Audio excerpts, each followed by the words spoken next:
Salut les amis et bienvenue une fois de plus sur wanda.com. Du côté du Cameroun, nous avons un violent affrontement entre la population du quartier de Bonanjo, situé dans la ville de Douala, et les forces de l'ordre qui tentaient de mettre de l'ordre. Pour plus de détails à propos de cet affrontement, c'est parti après le générique. Bon visionnage. Eh bien les amis, mais avant de commencer, n'oubliez pas de cliquer sur le petit bouton rouge situé en bas de votre petit écran afin de vous abonner à la chaîne et d'activer la cloche de notification pour ne pas rater les prochaines vidéos. Bon visionnage.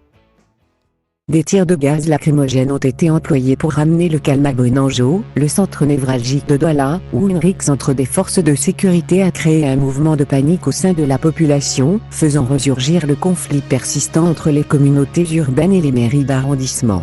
Il a fallu une intervention musclée des éléments de police pour apaiser Bonanjo, le quartier d'affaires de Douala. Appelés en renfort, les forces de sécurité venaient mettre fin à la violente altercation qui a opposé, en fin de matinée, les agents de la police municipale de la communauté urbaine de la ville à ceux de la mairie de Douala 1er, l'un des 6 arrondissements que compte la capitale économique du Cameroun.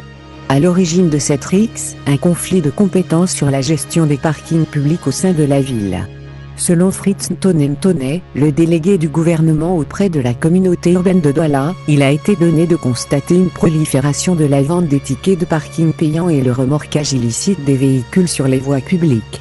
Une situation décriée par de nombreux usagers, et susceptible de semer le trouble et le doute chez les citoyens, selon Fritz Ntoné.